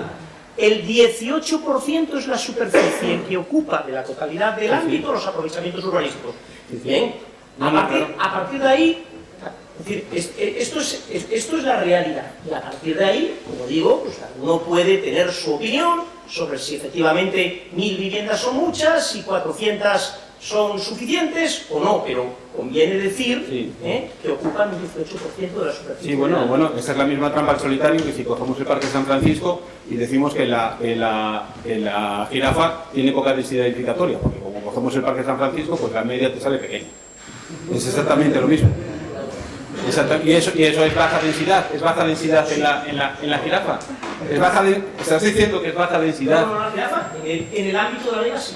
¿Baja densidad en donde se van a construir las viviendas? ¿En la zona donde se van a construir las viviendas? Absolutamente. No se puede decir eso. Del ámbito, por supuesto. No se puede decir eso. Eso no se puede decir. En la superficie total del ámbito. Bueno, no, claro. No, evidentemente. Y si vamos hasta Gijón por la Medianera también. Si lo circunscribes a la zona donde están los aprovechamientos urbanísticos, pero lógicamente tienes que contemplarlo en su totalidad. Pues si no. Bueno, entonces estamos diciendo que hay baja densidad en edificios que salen de media, 9 plantas o una cosa así. Es lo que sale de dividir 100.000 entre los 15.000 metros cuadrados en que se van a construir. Sale un edificio medio de 10 plantas. Creo que las posiciones han quedado... No, 9 plantas de media. Es que es así. Quería dar algo de tiempo al público también, pero antes de eso, igual una breve reflexión acerca de lo que has vivido.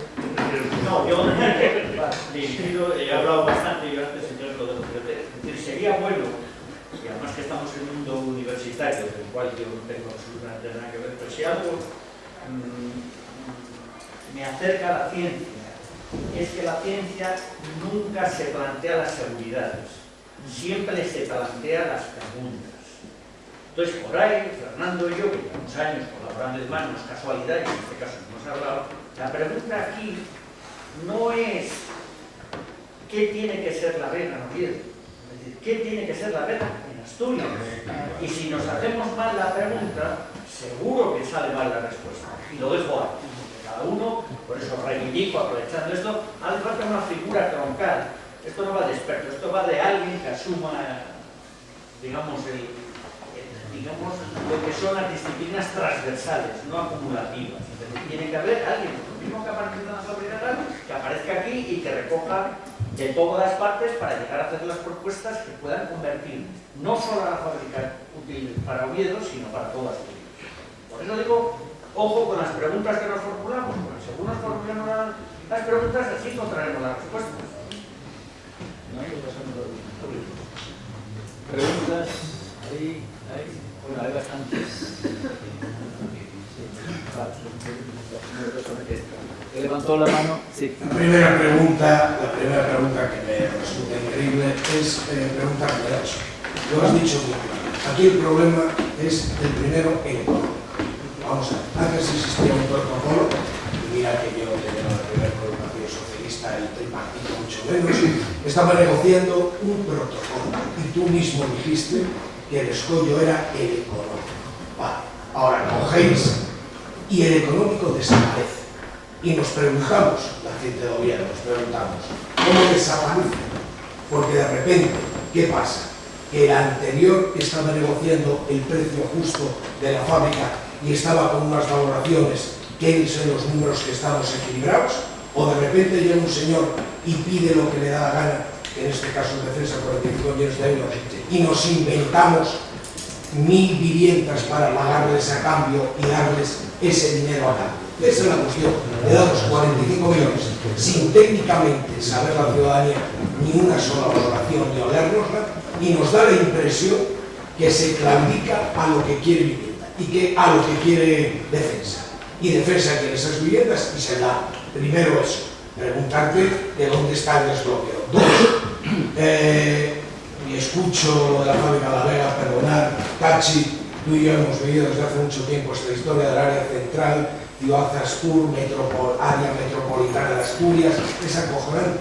Yo hace 35 años o 30 años estoy escuchando la historia del área metropolitana central, todo este rollo de camparidad, de no sé qué historia, y llevamos 30 años enfrascados y atascados total. Dejemos de contar esta historia, que Fernando tiene razón, pero es que no lo conseguimos. Y a mí, cada vez que se habla de esto, me indigna, porque entiendo que los asturianos estamos hartos de escuchar el rollo de esta historia. Y es un rollo de un fracaso continuado. He escuchado a 4 presidentes ya distintos asturianos, 4, y 4 prometiendo todos estos rollos. Eso es un discurso, no es una pregunta, ¿eh? Sí, vale, perdón, está bien. Tercer tema. No, perdona, Barcelona tardó 50 años en tirar sus murallas. Lo digo para que tengas una referencia. Tercer 50 años. Tachi, primero preguntar hecho a ti. ¿No crees que de verdad decías lo de la escala de la fábrica de La Vega, la maravillosa escala que tiene esa integración? ¿No crees realmente que con esas 1.200 viviendas se destroza, se rompe esa escala, y sobre todo la maravilla de esas viviendas unifamiliares, que son la transición entre la ciudad construida y la ciudad industrial? Esa escala la rompe totalmente. ¿No crees que la rompe totalmente? Cuarta, Nacho, el porcentaje... Están monitorizando...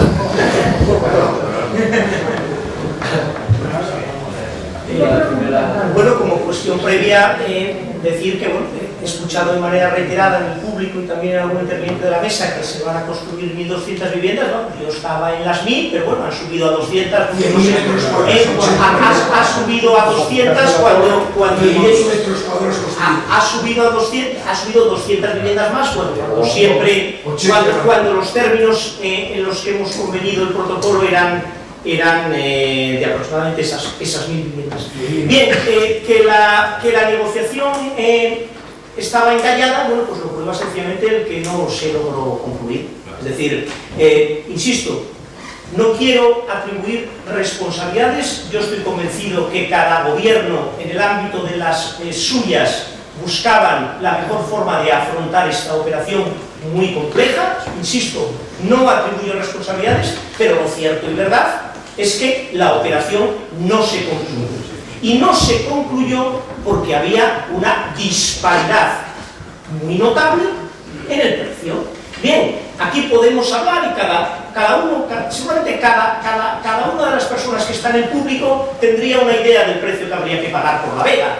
Y algunos, pues 15 millones le parece correcto, otros dirían que 5, y otros incluso hasta dicen que no habría que pagar nada porque La Vega es de Oviedo, ¿no? Con lo cual, bien, quiero decir, hay opiniones para todos los gustos. Lo cierto y verdad es que a la hora de acordar una compraventa, los dos actores, el que compra y el que vende, sean administraciones públicas o sean particulares, tienen que ponerse de acuerdo. Y aquí la verdad es que no se ponían de acuerdo, y prueba de ello es que las negociaciones estaban encalladas. Y con eso nos encontramos nosotros. A partir de ahí, y considerando los riesgos que implicaba, los riesgos ciertos que implicaba el pago de una cantidad en metálico, más todo aquello que se necesitara posteriormente para abordar esa operación, entendimos que eso ponía en riesgo la viabilidad financiera y económica de la operación para la ciudad de Oviedo, y planteamos otras alternativas. Es decir, la cesión de derechos urbanísticos y edificatorios no es algo inhabitual, ni siquiera en las operaciones entre administraciones. Y a partir de ahí, con las tasaciones actuaciones que se hicieron por parte de las propias administraciones, se llega a un acuerdo. ¿Vale? Se llega a un acuerdo. Insisto, todo esto anudado al convencimiento pleno y absoluto de que la construcción de viviendas en esa zona es buena y enriquece de manera muy notable la operación en su conjunto, pensando fundamentalmente en esos usos futuros del ámbito de la vida. Yo creo que era esta, ¿no? Sí, sí, sí. La segunda pregunta iba en dirección, bueno, no sé, a Fernando, a Tachi, el área metropolitana. Bueno, ya he contestado, es decir, Barcelona tardó 50 años. Es que la escala y demás, bueno, lo de las viviendas decías, pero no la tercera, creo. Tenemos que salir un orden, realmente soy, pero soy un orden. A ver, hagamos números. Al final yo de dinero nunca he tenido nada que ver ni con la tasación, ni sé lo que valen los terrenos y demás. Es una parte que a nosotros nunca nadie nos ha pedido opinión y nunca hemos hecho ningún número. Pero sí que hacemos números, porque es uno de los proyectos de capitalidad. Actualmente en lo que es el recinto de la fábrica de La Vega hay una edificabilidad de 0,5 metros cuadrados, que está en el límite, digamos, de lo que podría ser, pues bueno, alta, digamos que podría ser hasta vivienda unifamiliar mixta, por decirlo. Con las 1000 viviendas, 2000, es que ni lo sé, porque tampoco conozco todo ese proceso, ponte que, digamos, metas 1000, y 1000 por 100, pues son 100.000 o lo que sea. Traducido a edificabilidad es doblar la edificabilidad que existe. No, lo digo para que nos entendamos. Entonces, un metro cuadrado en una zona urbana no es en absoluto, digamos, desproporcionado. A mí no me preocupa esto, a otros les podría preocupar la densidad y tal. A mí lo que me preocupa es que cuando se formalice, el que lo formalice sepa de qué está hablando. Y yo no voy a decir si estoy a favor de una torre, porque yo no estigmatizo ninguna tipología edificatoria, depende en cada sitio o demás. Ahora se da, por ejemplo, en Madrid están intentando tirar para adelante una torre que es un campus en vertical.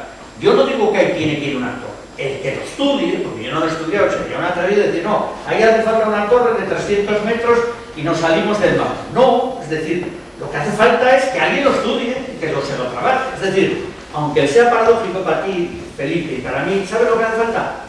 Un arquitecto. O dos, si son pequeños.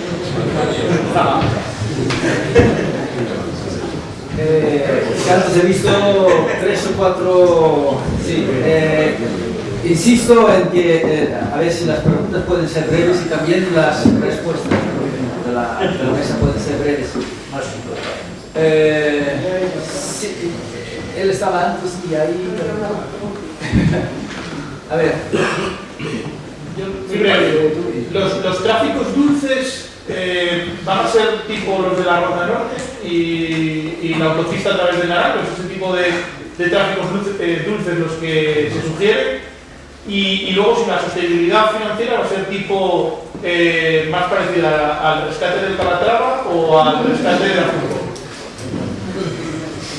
Bueno, sobre esta última yo creo que casi esto podría ser, mira Hans, para otro encuentro y otro foro, la operación del Calatrava, donde, bueno, pues este equipo de gobierno, como responsable que es, está tratando de encontrar alguna solución a un problema que no es propio, que era ajeno, y a una herencia,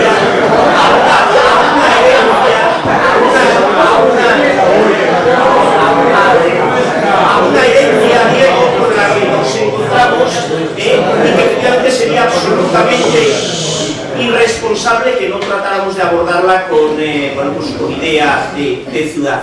Y respecto a los tráficos, bueno, los tráficos indudablemente son los que son. Ya sé que hay otras alternativas de movilidad, si efectivamente yo prohíbo la entrada de vehículos privados en Oviedo, y sitúo a cualquier visitante que venga a Oviedo en unos aparcamientos disuasorios, casi en los términos, casi en los límites del concejo, y efectivamente después apuesto por fomentar el transporte público, bueno, es una alternativa. Si no, bueno, pues el número de personas que entra en Oviedo pues no lo decidimos nosotros, ¿no? Los que tenemos, es cierto, una visión liberal de la sociedad, pues no definimos, ¿no?, cómo tiene que venir la gente a nuestra ciudad, pero sí que tenemos que abordar, yo creo que con responsabilidad, una aberración, lo hablábamos el otro día, urbanística sin ninguna duda, que supone, bueno, pues que una autopista entre en el propio corazón de Oviedo y además agreda de manera sistemática una de las poquísimas joyas que tenemos patrimonio de la humanidad. Bien, con el proyecto, cada uno también puede tener su opinión sobre el proyecto que tiene este tipo de gobierno para la entrada a Oviedo, vamos a convertir lo que hoy en día es una autopista, por más que se vaya a 50, por más que se vaya a 50, no deja de ser una autopista, en una calle de Oviedo. En una calle de Oviedo, con sus aceras, con sus sendas ciclistas, con sus parques para niños, con sus espacios de convivencia. Esto es lo que está planificado. Cualquiera que tuviera un mínimo de interés por saber qué es lo que se va a hacer con ese proyecto de la urbanización, pues ya no estamos en fase de ideas. El proyecto está en licitación, no el proyecto, perdón, la obra está en licitación. Cualquiera puede acceder a ese proyecto en la plataforma EDUSI y saber en qué consiste y verá esto que yo estoy diciendo, es decir, transformaremos una autopista, insisto, por más que la velocidad esté limitada a 50, en una calle, y como calle que es, bueno, pues pretendemos integrarla en una trama viaria y urbana perfectamente consolidada que es la de ¿La sostenibilidad financiera es como la que prevemos para Paralímpico? Bueno, ese para un tercer foro, Diego, ese para un tercer foro. Una instalación por la que en 5 años no se interesó ningún empresario privado. Bueno, eso... La posibilidad de construir torres cerca de la Turcón para financiar la operación que sea sostenible financieramente, porque da la impresión de que hay que construir torres, no sé dónde están las torres del Parque Tecnológico de Cabuelles para que sea sostenible financieramente, ¿no? Dentro del mismo argumento. No tiene nada que ver una cosa con otra. Es decir, la edificabilidad en La Vega estaría igual. Ahora, el hecho de construir una edificación en altura, bueno, pues entendíamos, y algunos seguimos entendiendo, que también enriquece ese proyecto. Entre otras cosas, primero porque consume menos suelo, es una obviedad, y segundo porque... ¿O es por tenemos 10 minutos. Que sea en altura o no, no tiene nada que ver. Que sea en altura o no, antes de que se estanque el debate una pregunta hay. Y luego... Bueno, yo tengo dos. Una para la respuesta, porque no habéis negociado algo similar a Coruña, que no deja de ser una ciudad con opción a compra, y por tanto se puede ir viendo qué sinergias van surgiendo del conjunto de cómo se intervenga y cómo nos apropiemos de la ciudad o todas tuyas. Y otra que he echado de menos respecto a toda la mesa, que se hable de la protección del patrimonio industrial. Cuando el Plan Nacional de Protección para el Patrimonio Industrial nombra 100 elementos en España y uno de ellos es la fábrica de La Vega. Y cuando habla de los conjuntos industriales, habla del valor y de la importancia de conservar todo el conjunto. Aquí estamos triplicando la edificabilidad de un 15% del suelo que se está ocupando, aparte de lo del vial. Para mí, aparte, sugiere un límite urbano, hacer que se separe qué pasa en Sevillano, que no es una zona, pero bueno, es que es eso. Entonces, ya creo que estamos en el punto 1.4 de identificación de riesgos del Plan Nacional de Protección del Patrimonio Industrial.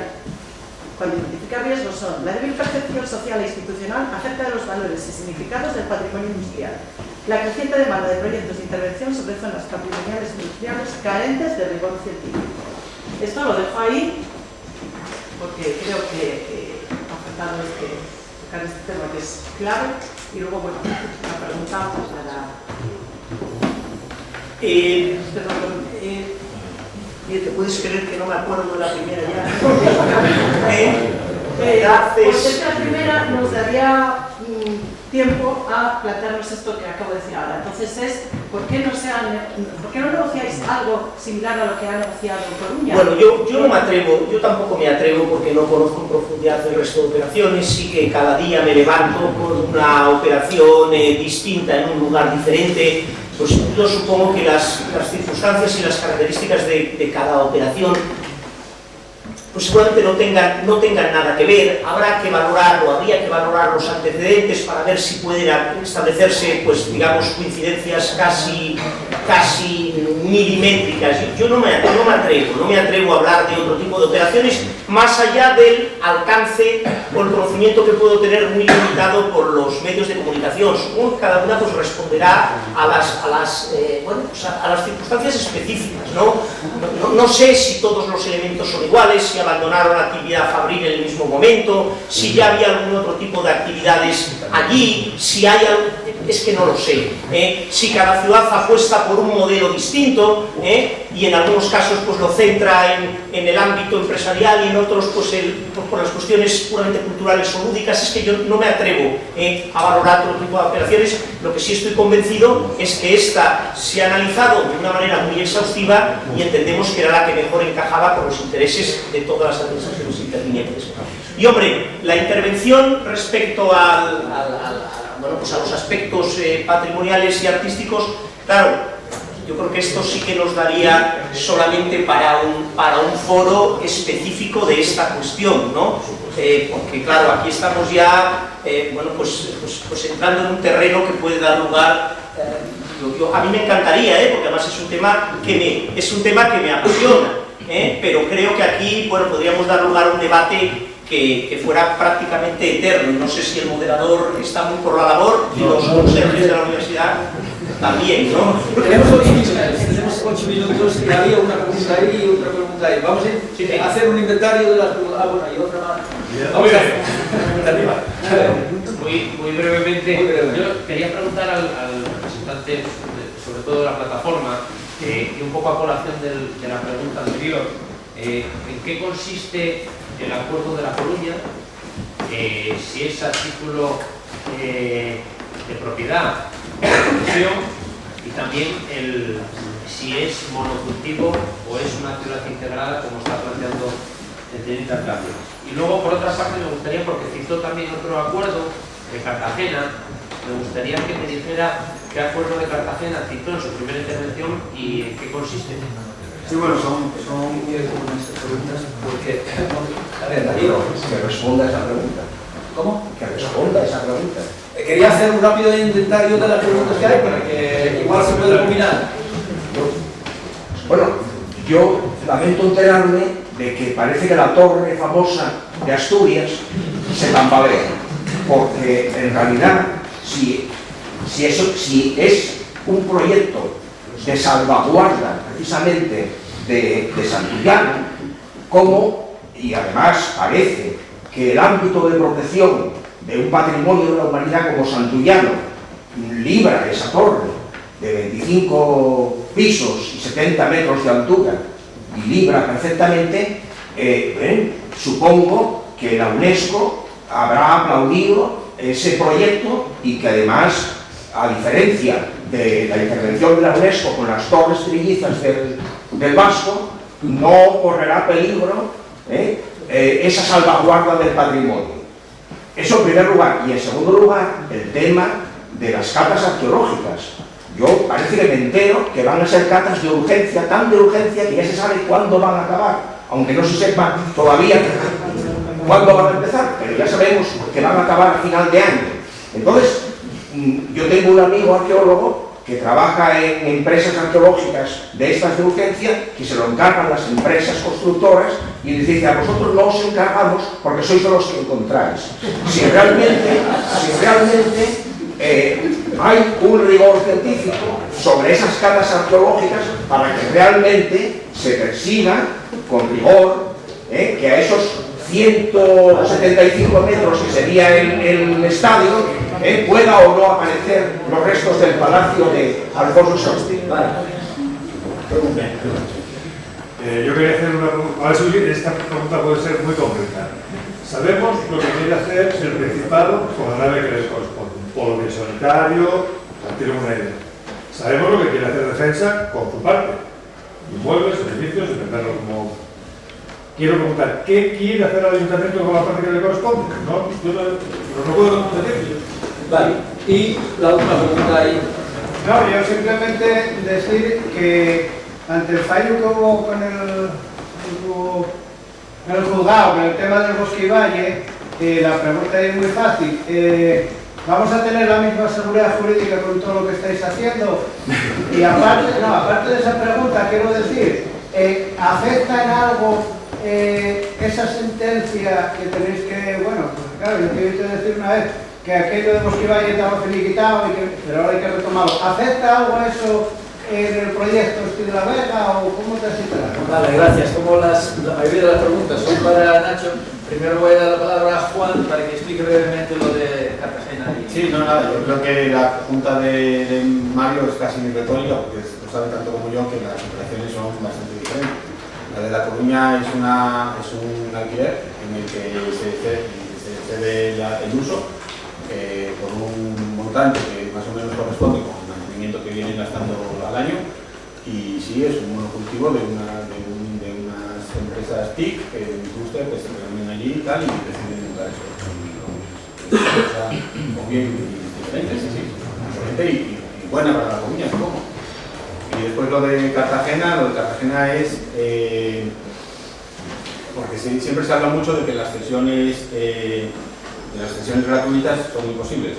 Pues Cartagena es un ejemplo en el que si no hay usos lucrativos posteriores, pues la cesión gratuita es perfectamente posible. Se cedieron unos 3.000 metros cuadrados, son dos parcelas, una de 3.000 y otra de 5.000, que se cedieron gratuitamente al Ministerio de Defensa para un parque en Cartagena. Pero ¿cuál es y el tipo de terreno? No, un parque.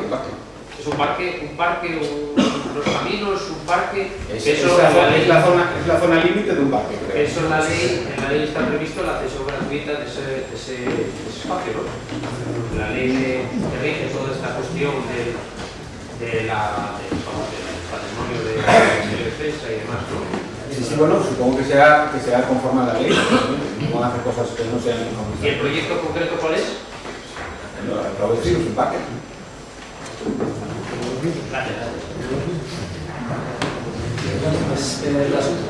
Bien, por dar contestación a las preguntas que se me han formulado en relación con la torre, insistir en lo que ya he dicho. La torre no es un elemento definitorio de este proyecto, no lo es. Cierto.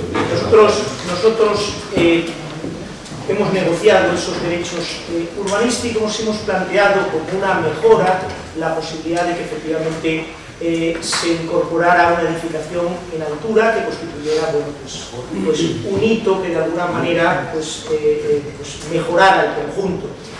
Insisto en que en el propio protocolo está recogido de una manera muy liviana.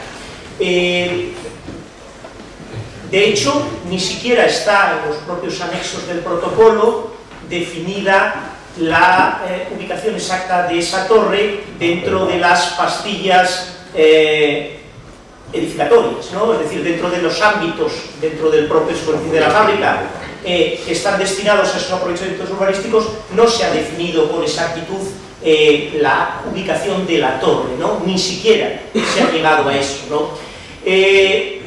Por lo que habla de la afección del ámbito de protección de la Iglesia de San Juan de los Prados, es una afectación parcial a la fábrica, es decir, la fábrica no integra en su totalidad ese ámbito de protección, y por tanto la cuestión de la UNESCO no tendría que ver tanto con esa afección del ámbito de protección de San Juan de los Prados, sino del propio Camino de Santiago, teniendo en cuenta que se trata de una parcela que efectivamente es colindante con, parece ser el discurrir de ese Camino de Santiago, que casualmente sube por la avenida de la Tenderina, y además casualmente también por su acera derecha, ¿no?, de la que subimos. En relación con las cartas arqueológicas, bueno, este es un compromiso que hemos adquirido en la negociación entre las tres administraciones y que de alguna manera, y lo hemos dicho ya públicamente, comprometería en su caso la viabilidad de la operación tal como están conformadas, y efectivamente allí se encontrará algún tipo de resto. Las cartas se van a hacer de la manera más rigurosa y solvente, entre otras razones, porque evidentemente, tratándose de cartas arqueológicas, es preciso que se pronuncie la Comisión de Patrimonio de la Dirección General de Cultura del Principado, y como quiera Estamos hablando de un terreno que es propiedad de la Administración General del Estado, del Ministerio de Defensa, también el propio Ministerio de Cultura se tiene que pronunciar al respecto. Por tanto, hay garantía total de que efectivamente se van a llevar a cabo con la mayor rigurosidad, como así lo estamos enfocando. Planteaba que qué va a hacer el Ayuntamiento en sus terrenos. Bueno, insisto, a salvo de ese ámbito que está destinado a los aprovechamientos urbanísticos, un 18%, que puede ser un 22% si solamente conformamos el ámbito actual de la fábrica de la Vega. El resto pasaría a ser propiedad del Ayuntamiento. Es decir, no solamente los viales, los espacios libres, sino también todos los edificios. ¿Qué queremos hacer ahí? Pues lo que hemos hablado. Es decir, de la mano del gobierno del Principado de Asturias, lo que queremos hacer es transformar la Vega en ese espacio de oportunidades fundamentalmente centrado en el ámbito económico, de investigación, pero de emprendimiento. Fundamentalmente porque si todos convenimos que ese es el problema fundamental de Asturias, una tasa de ocupación del 50%, vamos a tratar de ponerle solución. Pero queremos que haya una multiplicidad de usos. Hombre, si a un equipo de gobierno, a este concretamente, se le puede atribuir alguna virtud, ha sido recuperar la fábrica de la Vega para actividades culturales. Porque a mí me encanta escuchar hablar, me